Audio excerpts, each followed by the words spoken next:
द्रौपदी विभिन्न प्रकार से युधिष्ठिर को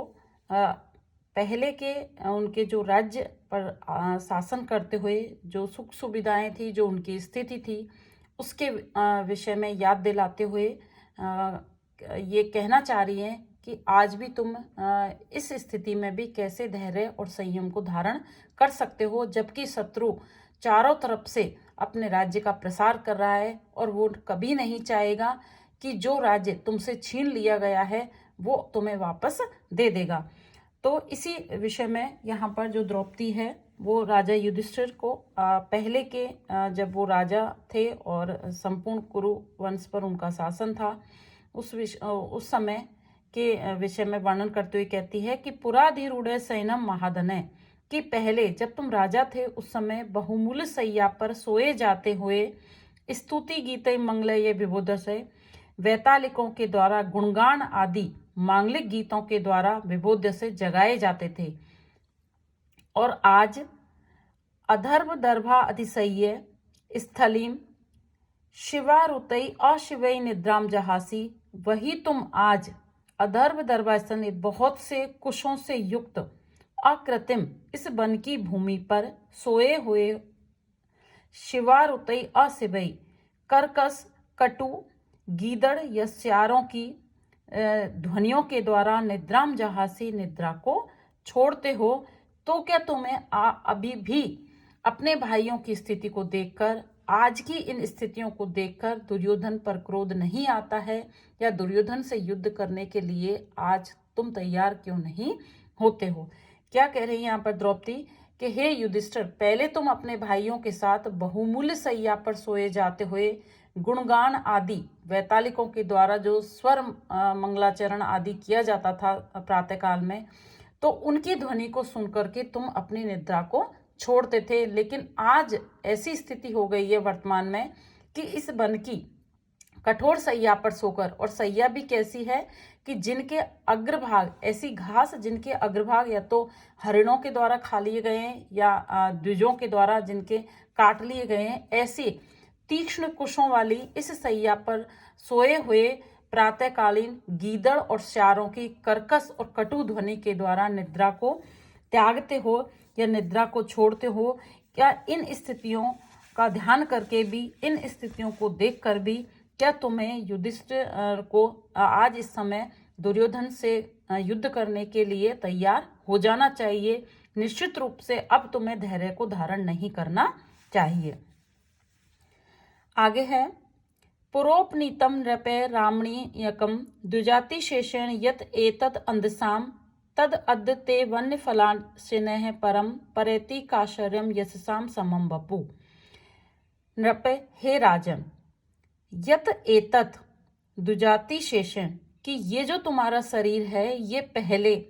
ब्राह्मण आदि के भोजन करने के पश्चात शेष बचे हुए अंसाम अन्न के द्वारा रामणीय काम उपनीतम रमणीयता को प्राप्त होता था या मनोहरता को प्राप्त कराया जाता था।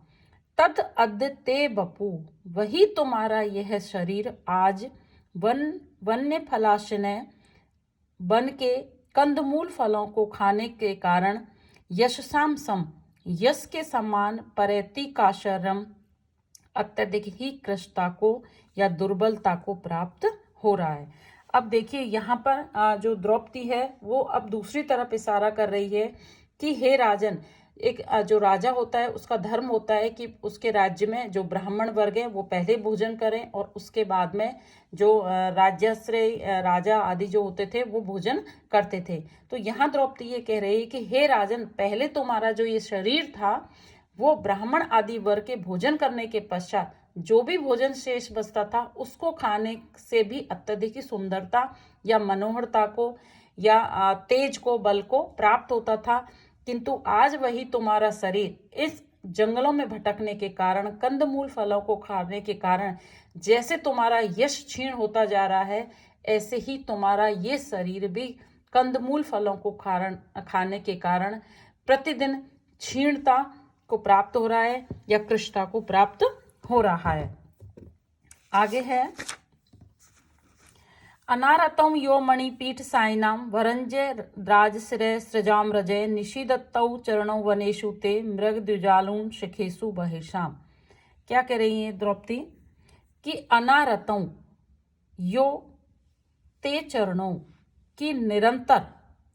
जो तुम्हारे चरण मणिपीठ सायिनाम की हीरे मोती मणियों से जड़ी हुई चौकियों पर विराजते थे, वरंजे राज सिरे सृजाम रजय और सामंती राजाओं के द्वारा निरंतर झुककर प्रणाम करने के कारण उनके गले में जो माला आदि होती थी उससे वरंजय शोभा को प्राप्त होते थे। ते चरणों किंतु आज वही तुम्हारे चरण मृग दुजालन शिखेशु बनेशु हिरणों और ब्राह्मणों के द्वारा जिनके अग्रभाग काट लिए गए हैं, ऐसे तीक्ष्ण कुशों वाले वनों में निषिद्धते पड़ते हैं,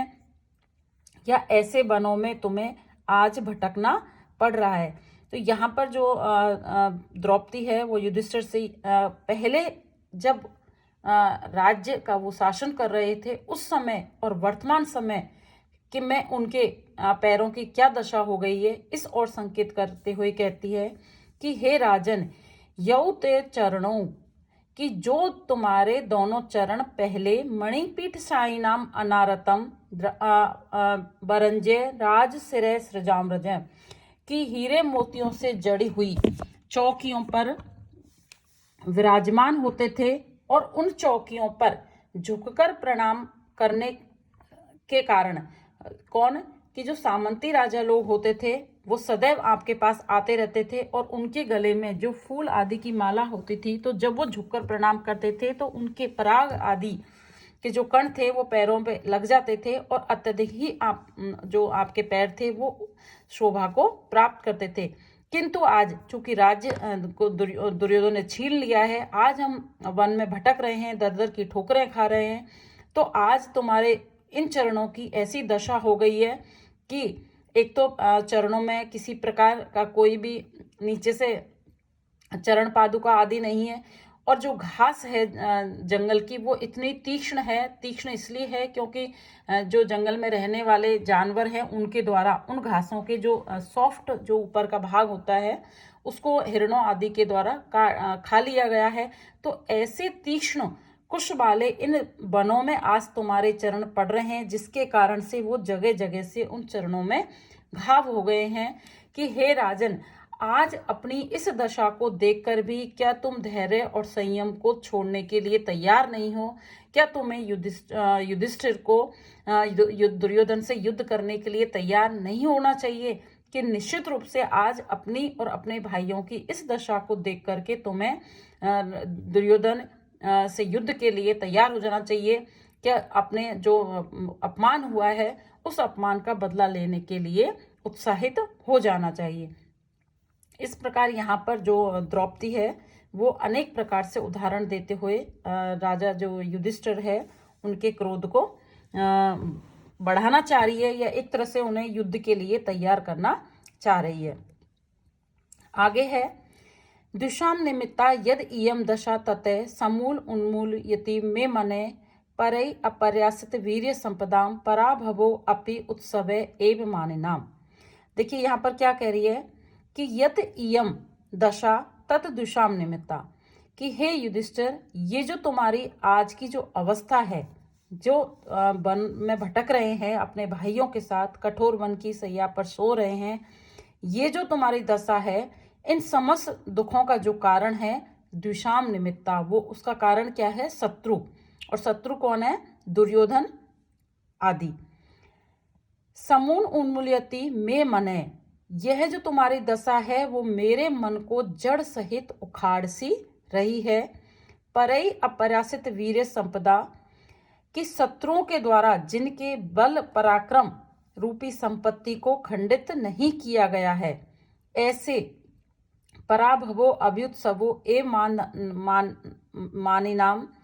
कि ऐसे मानधनी लोगों की विपत्ति भी उत्सव ही होती है, अर्थात उसको सहन किया जा सकता है। देखिए भावार्थ यह है कि वस्तुतः शत्रु के द्वारा दी जाने वाली जो विपत्ति है वो ऐसे होती है। यह मन के धैर्य, शांति, संतोष इन सब भावों को नष्ट कर देती है। किंतु यदि यह विपत्ति दैवीय हो, शत्रु के द्वारा मानहानि न की गई हो, तो यह विपत्ति किसी भी प्रकार सहन की जा सकती है। अर्थात जो मानहानि जितनी दुस्सह होती है, दैवीय विभक्ति उतनी नहीं होती है। यहाँ पर द्रौपदी ये कहना चाह रही है कि यद इयम दशा तद दुषाम, कि हे युधिष्ठिर, आज जो भी कुछ मैंने अभी तुम्हें बताया है, ये संपूर्ण जो दशा का कारण है वो ईश्वर नहीं अपितु हमारा शत्रु है। और शत्रु के कारण आज हमारी ये स्थिति हुई है। इस कारण जो मेरा मन है वो पूरी तरह से उखड़ रहा है। मेरे मन में शत्रु के प्रति क्रोध है, वो भरा हुआ है और प्रतिशोध के लिए मन तैयार है। परई अपराशित वीर्य संपदा, कि जिनके बल पराक्रम आदि संपूर्ण धन संपत्ति को खंडित नहीं किया गया है, ऐसे मानिनाम जो स्वाभिमानी लोग हैं उनके लिए पराभवो अभी उत्सवे, पराभव भी विपत्ति भी उत्सव के समान होती है। कहने का तात्पर्य है कि यदि कोई विपत्ति शत्रु के द्वारा आती है तो वो असहनीय होती है, और वही विपत्ति यदि दैवीयकृत हो या ईश्वर प्रदत्त हो तो वो उतनी असहनीय नहीं होती है, तब वो सहन करने के योग्य हो जाती है। किंतु हमारी जो विपत्ति है, हमारी जो दशा है, वो दुर्योधन के कारण है, और इस विपत्ति को हम किसी भी प्रकार से हमें सहन नहीं करना चाहिए। हमें शत्रु से युद्ध के लिए या बदला लेने के लिए तैयार हो जाना चाहिए। धन्यवाद बच्चों।